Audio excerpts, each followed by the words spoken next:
할렐루야. 오늘 우리 모두에게 이 시간 이 말씀으로 우리 주님이 우리에게 은혜를 베풀어 주시기를 소원합니다.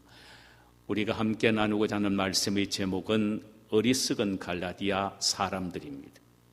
갈라디아서 3장 1절에서 9절 사이의 내용이죠. 저는 어릴 때에 참 약골이었습니다. 그래서 아이들한테 얻어맞은 때가 참 많았습니다. 보다 못한 저희 형님이 태권도를 급하게 가르쳐 주셨지요. 그런데 동네에 아주 짓궂은 친구 하나가 있었는데 심심하면 저를 괴롭혔습니다. 어느 날 형을 통하여 급하게 배운 태권도로 제가 아주 도전을 했습니다. 그런데 서툰 의사가 사람을 잡는다고 서툴게 임기응변으로 배운 태권도로 폼만 잡다가 힘 한 번 써보지 못한 채 무참히 깨어지고 말았죠. 대항하지 않았다면 그저 한두 찰 맞고 끝났을 텐데 맞짱을 뜨다 보니까 아예 떡이 되도록 얻어맞은 것입니다. 그때 연락을 받고 급히 달려온 저희 형님이 그 친구를 혼내주고서는 저를 집으로 데리고 와서는 사정없이 야단을 쳤습니다. 바보 같은 놈, 얻어맞고만 다니나? 배운 태권도는 도대체 어디다 두었냐? 이렇게 야단을 친 것입니다. 먼저 나를 때린 친구를 야단치시고 그 다음에 저를 호되게 꾸짖으신 것입니다. 오늘 본문에 보면 이런 비슷한 모습을 우리가 발견하게 됩니다. 사도 바울 선생은 갈라디아 1장 2장에서 갈라디아 교회를 미혹하는 거짓 스승들을 사정없이 공격하지요. 왜냐하면 갈라디아 교인들을 미혹하여 잘못된 길로 이끌어가기 때문이었습니다. 그리고 이제 3장에 와서는 그들의 미혹을 받아서 넘어가 버린 갈라디아 교회 성도들의 어리석음을 질타하고 있습니다. 3장 1절에 보면은 어리석도다 갈라디아 사람들아, O foolish Galatians, 어리석은 갈라디아 사람들아. 3절에서는 네가 이같이 어리석으냐, You are so foolish. 이렇게도 어리석으냐, 이렇게 질타합니다. 주석가 필립스는 이 부분을 이렇게 주석을 했습니다.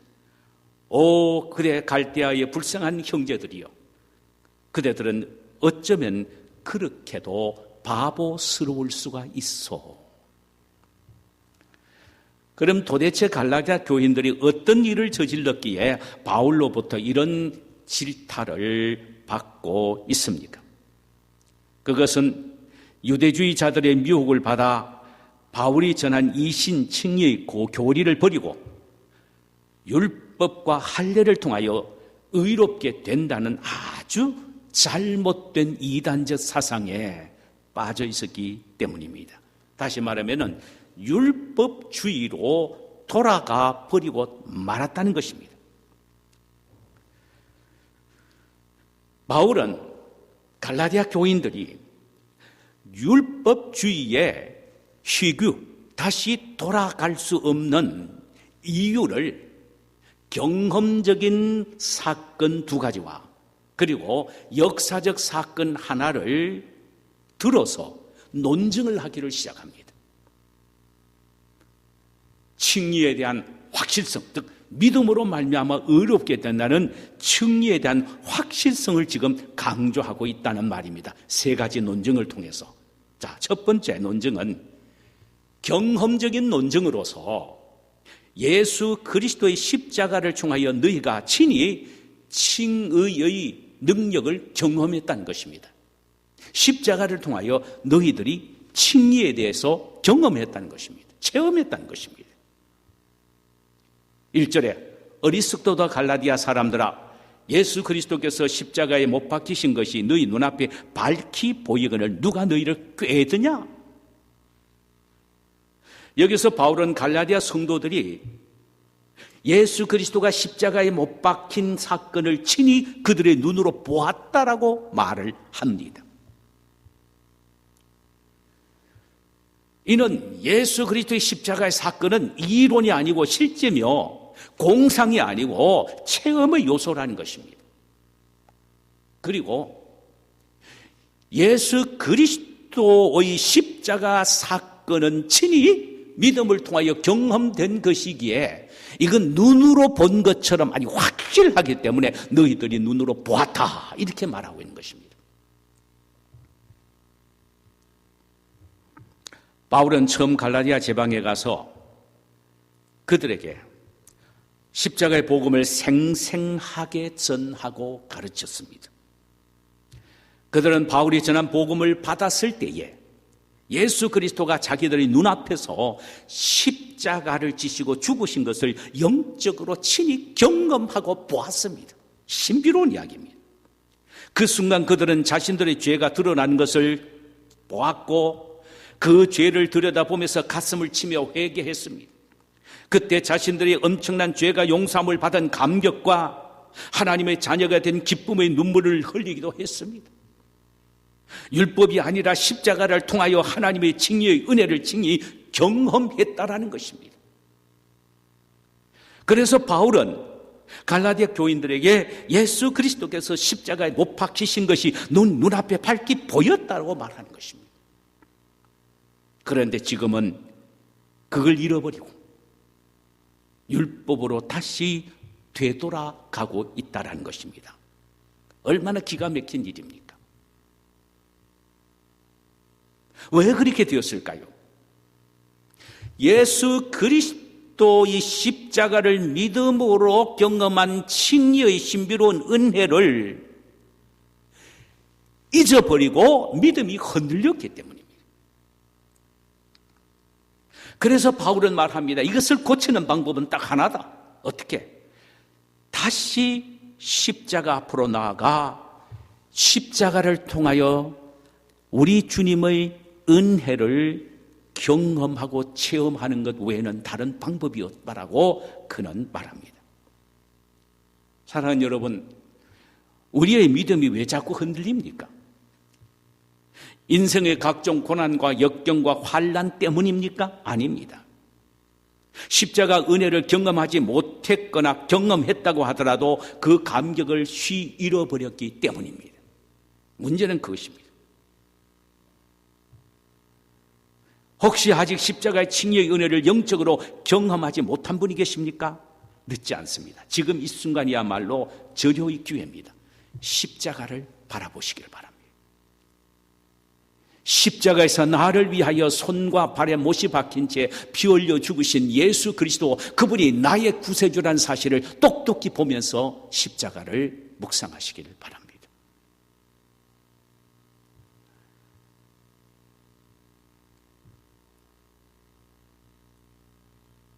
그리하면 십자가에 못 박히신 예수 그리스도를 다시 볼 수가 있을 것입니다.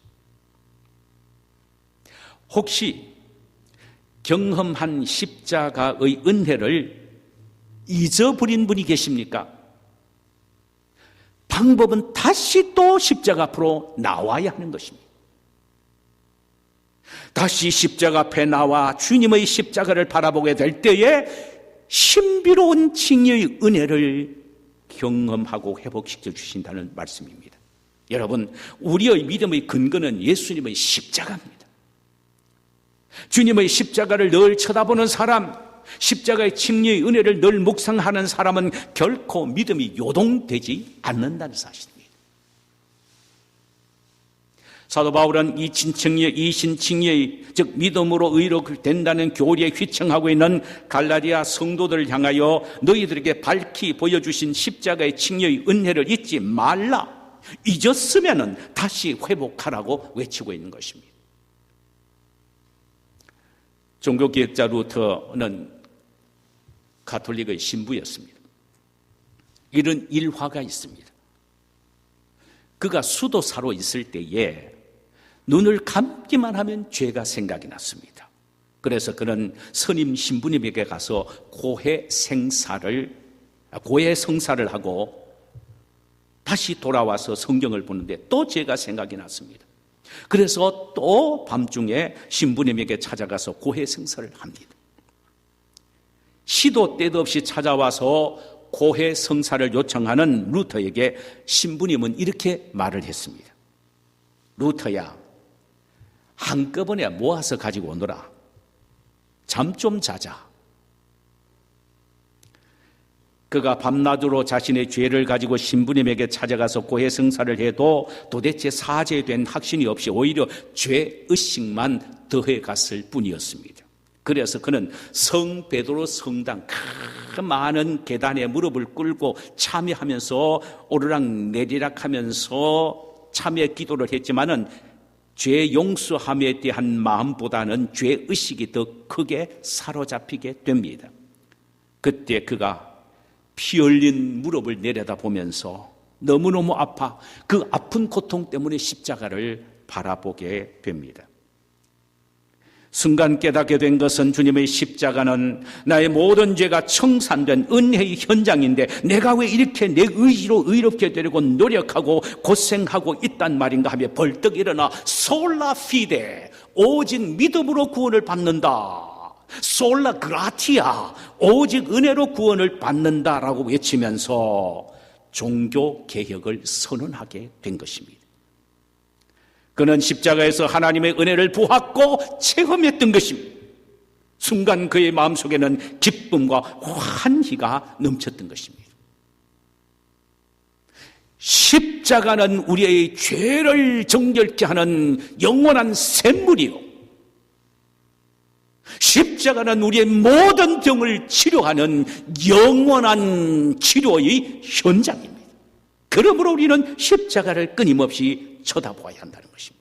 바울은 말합니다. 처음 내가 너희에게 십자가의 도를 전했을 때에 너희가 십자가에 달린 예수님을 믿음으로 사죄의 기쁨과 의인된 감격을 체험하지 않았느냐? 그런데 어찌 어리석게도 다시 또 율법으로 돌아가려고 하느냐? 첫 믿음을 회복하기 위하여 다시 십자가 앞에 나오라. 너희들은 십자가에 처음에 나왔을 때 은혜를 받고 칭의의 감격을 경험했던 것이다. 그런데 무슨 또 다른 증거가 필요하느냐? 다시 또 율법으로 돌아가려는 바보스러운 그런 증거를 왜 요청하고 있느냐? 그럴 필요가 없다는 것입니다. 경험이 있는 것이 아니냐? 십자가를 통한 경험. 두 번째의 논증은 역시 경험적인 논증으로 너희들이 성령을 받았고 그 성령의 능력을 체험하고 있지 않느냐라는 것입니다. 중요한 이야기합니다. 바울은 이신칭의 타당성을 설명하기 위하여 갈라디아 성도들이 누리고 있는 성령의 능력과 권능을 제시하고 있습니다. 2절입니다. 내가 너희에게서 다만 이것을 알려 하노니 너희가 성령을 받은 것이 율법의 행위로냐 혹은 듣고 믿음으로냐? 지금 갈라디아 성도들은 성령을 받았을 뿐만 아니라 마음속에 성령을 모시고 있고 그 성령의 능력과 권능을 체험했는데 기쁨과 평안과 즐거움과 행복을 지금 누리고 있다라는 것입니다. 예수 믿기 전 이방인으로 있었을 때에는 상상할 수 없었던 일들이 지금 성령의 역사로 그들 속에 능력으로 나타나고 있다라는 것입니다. 너희들이 지금 체험하고 있지 않느냐? 그래서 사도 바울은 묻습니다. 너희들이 성령을 받은 것은 율법을 지킴으로냐 할례를 행했기 때문이냐? 그렇지 않으면 예수 그리스도의 십자가의 복음을 듣고 믿은 결과냐? 너희들이 한번 대답해 보라는 것입니다. 맹쾌한 규명이 되어진다는 것입니다. 이방인이었던 너희들이 율법을 지킴으로 성령을 받은 것이 아니라 내가 전하여 준 그리스도의 복음을 믿음으로, 즉 믿고 확신함으로 성령을 받았다는 것을 너희들이 지금 알고 있지 않느냐라는 것입니다. 너희들이 할례를 행했기 때문에 성령을 받았느냐? 너희들이 율법을 행했기 때문에 성령을 받았느냐? 그것이 아니지 않느냐? 십자가의 예수 그리스도의 속죄 사역을 믿음으로 아멘을 받아들임으로 그때 너희들 심령 속에 성령이 임하지 않았느냐? 아주 논리적으로 이 성령의 받음과 또 은혜를 체험한 것을 제시하고 있습니다. 그리고는 3절에서 매우 충격적인 도전을 합니다. 너희가 이같이 어리석으냐? 성령으로 시작하였다가 이제는 육체로 마치겠느냐? 성령을 받았다면 성령으로 시작해야 되는데 성령으로 시작하지 않고 만약에 육체로 시작한다면 얼마나 어리석은 일이겠느냐? 성령을 받았다면 성령으로 시작하여 성령을 마쳐야 성령으로 마쳐야 되는데 다시 또 육체로 마친다는 것은 얼마나 어리석은 일이냐? 더더욱 어리석은 일이 아니냐 이 말입니다. 여기서 육체로 마친다는 말은 율법주의로 다시 돌아간다는 말입니다. 인간은 율법을 완전히 지킬 수 없기에 율법주의로 희귀하게 하는 것은 곧 자신의 죽음을 자초하는 일이 되는 것입니다. 성경에 보면은 세 종류의 사람이 있음을 말합니다. 성령으로 시작했다가 육체로 맡은 사람이 있다는 것입니다. 대표적인 인물이 사울 왕입니다.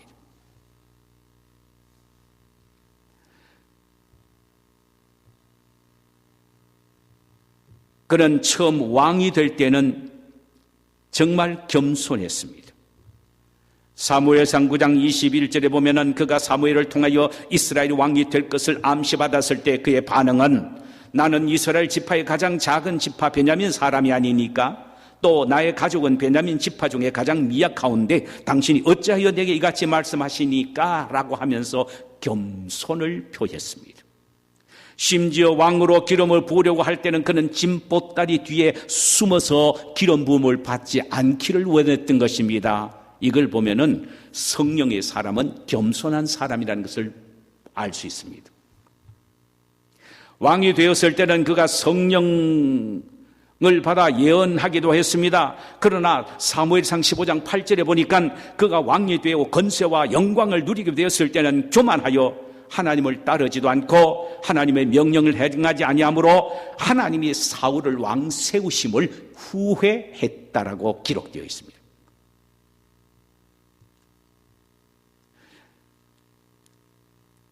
그리고 죄 없는 다윗을 죽이기 위하여 10수년간을 추적하기도 했지요. 그러다가는 결국 하나님께 버림받아 악령에게 사로잡혀 방황하다가 마지막에는 블레셋과의 전투에서 무참히 죽고 맙니다.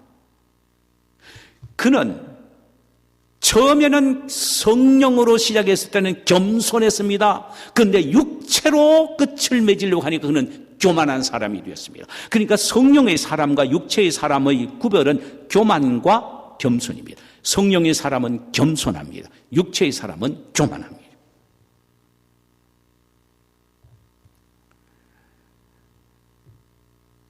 사울은 처음에는 성령으로 시작했다가 육체로 마치는 교만한 사람이었습니다.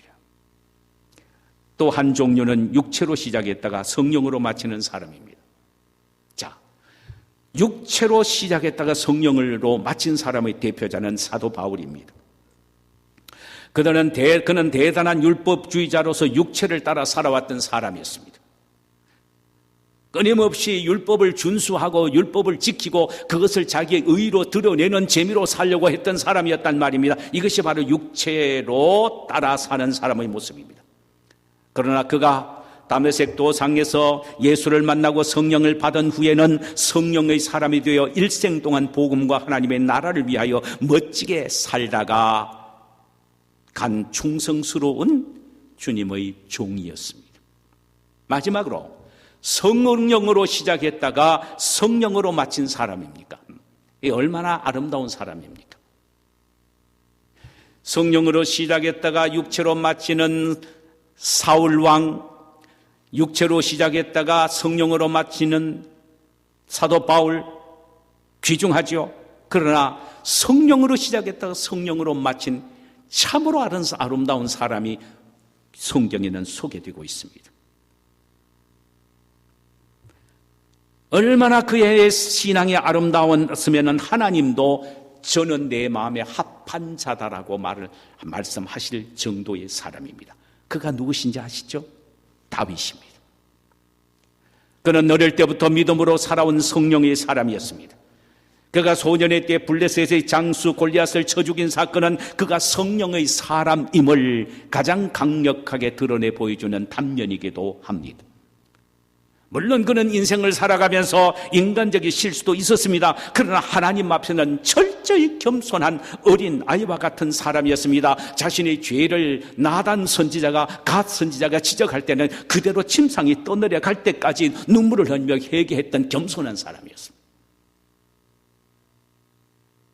성령의 사람은 전혀 죄를 짓지 않는 사람이 아닙니다. 죄를 지었을 때 곧 깨닫고 돌이키며 애통하며 회개하는 겸손의 사람이 바로 성령의 사람입니다.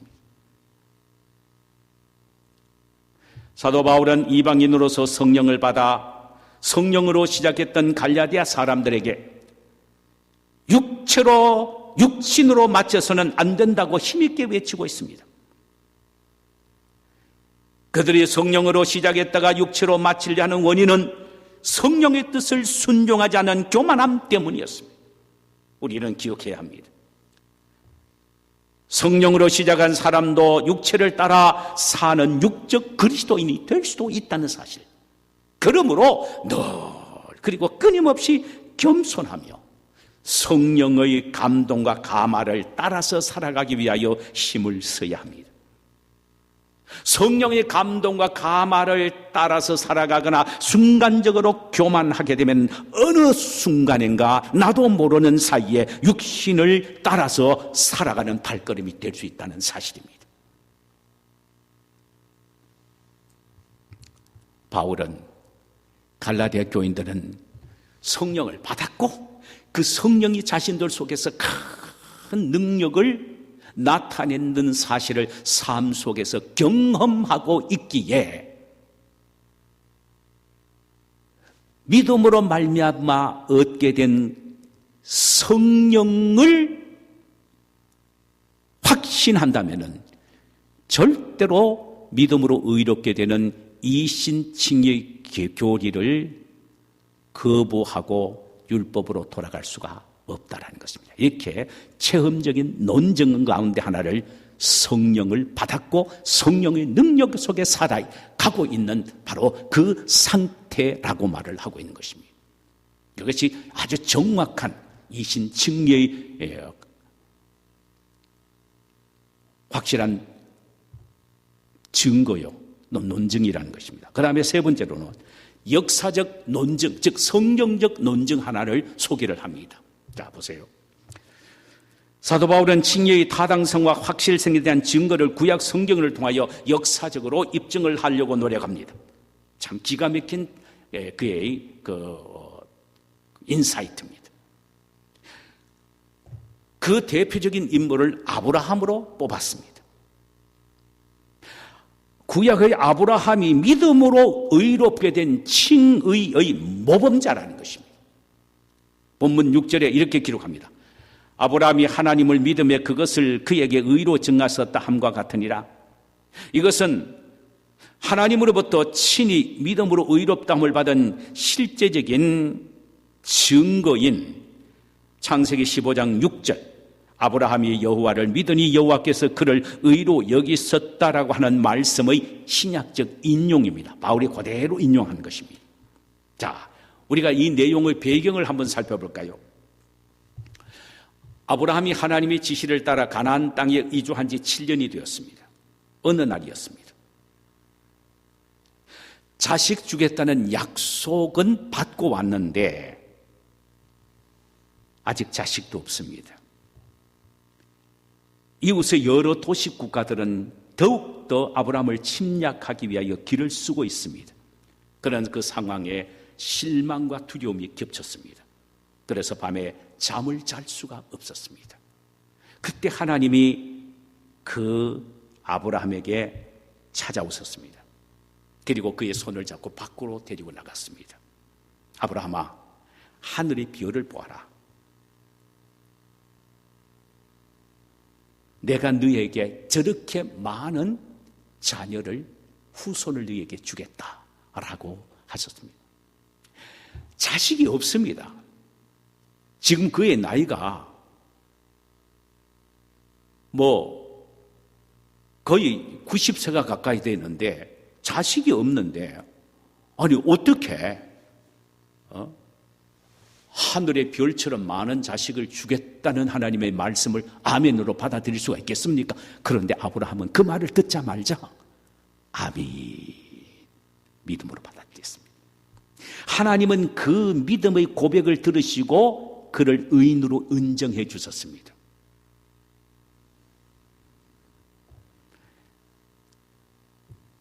중요한 것은 그에게 칭의를 선언해 주셨다는 말입니다. 여러분, 아브라함이 하나님이 이하여 믿음으로 의롭다는 칭의를 받았을 때에는 아직 율법이 없었습니다. 그 후에 700년 이후에 모세를 통하여 하나님은 율법을 주셨습니다. 그때는 율법이 없었습니다.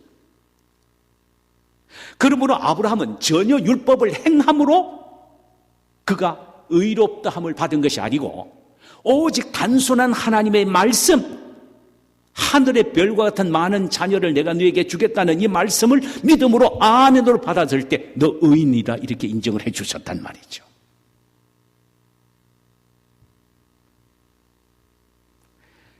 아브라함은 율법을 행함으로 의롭게 된 것이 아니라 믿음으로 의롭게 된 최초의 사람이며 그가 바로 칭의의 샘플이라는 말입니다.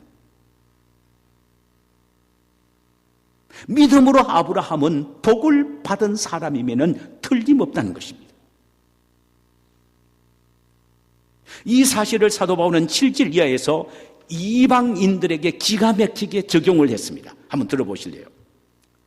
자, 그런즉 믿음으로 말미암은 자들은 아브라함의 자손인 줄을 알지라. 또 하나님이 이방을 믿음으로 말미암아 의로 정하실 것을 성경에 미리 알고 먼저 아브라함에게 복음을 전하되 모든 이방인이 너로 말미암아 복을 받으리라 하셨느니라. 그러므로 믿음으로 말미암은 자는 믿음이 있는 아브라함과 함께 복을 받느니라. 이 말씀은 하나님께서 미래의 이방인으로 하여금 믿음으로 말미암아 의롭게 되는 칭의와 축복의 샘플로 아브라함을 먼저 세우셨다는 것입니다.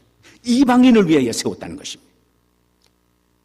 그리고 이방인 가운데 누구든지 아브라함과 동일한 믿음을 가진 자만이 아브라함의 자손이 되어 조상 아브라함이 받는 축복을 다 받게 될 것이다라는 약속을 하셨다는 것입니다.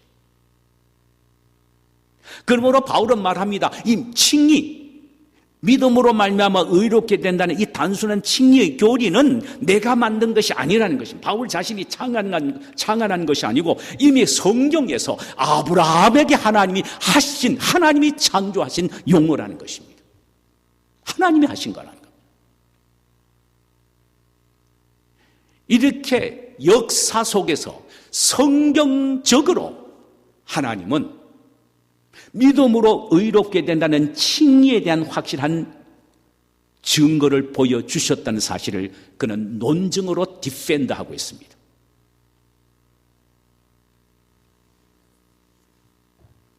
여기에 중요한 것은 이방인들도, 즉 갈라디아인 너희들이 아브라함의 믿음을 가지라는 것입니다. 하나님의 약속의 말씀을 아멘하고 믿을 때 그것이 의인으로 인정을 받는 칭의가 된 것이지, 아무리 들어도 믿지 않으면 소용이 없다는 겁니다. 처음 내가 너희들에게 복음을 전했을 때 너희들은 믿었다는 것입니다. 그런데 지금은 어떻다? 지금은 그렇지 않다는 것입니다. 지금은 오히려 율법으로 돌아가고 있다는 것입니다. 이게 얼마나 어리석은 일이냐 이 말입니다. 아브라함의 축복에서 제외될 수밖에 없다는 것입니다. 그러므로 아브라함의 축복이 너희들의 축복이 되도록 하기 위하여 빨리 믿음으로 돌아오라는 것입니다.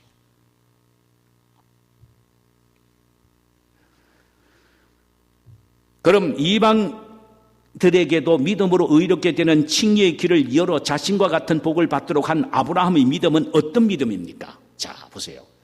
로마서 4장 19절 이하에서는 한마디로 이렇게 표현합니다. 그가 백세나 되어 자기 몸이 죽은 것 같고 사라의 태가 죽은 것 같음을 알고도 믿음이 약해지지 아니하고 믿음이 없이 하나님의 약속을 의심치 않고 믿음으로 견고하여져서 하나님께 영광을 돌리고 약속하신 그것을 또한 능히 이루실 줄을 확신하였으니라고 했습니다. 아브라함은 이미 자기 몸이 늙어서 기력이 없는 걸 압니다. 죽은 것 같다 그랬습니다. 사라의 태는 이미 죽어 말라 비틀어졌습니다. 이것은 생물학적으로 임신 불가능하다는 의미입니다. 이 사실을 아브라함은 알았습니다. 바로 이때 하나님이 그에게 나타나셔서 내 마음 내년 이맘때에 내가 너에게 아들을 주겠다고 약속하셨습니다. 아브라함은 그 말씀을 그대로 믿었습니다. 그래서 아브라함의 믿음을 한마디로 로마서 4장 18절에는 이렇게 말합니다. 바랄 수 없는 중에 바라고 믿었다.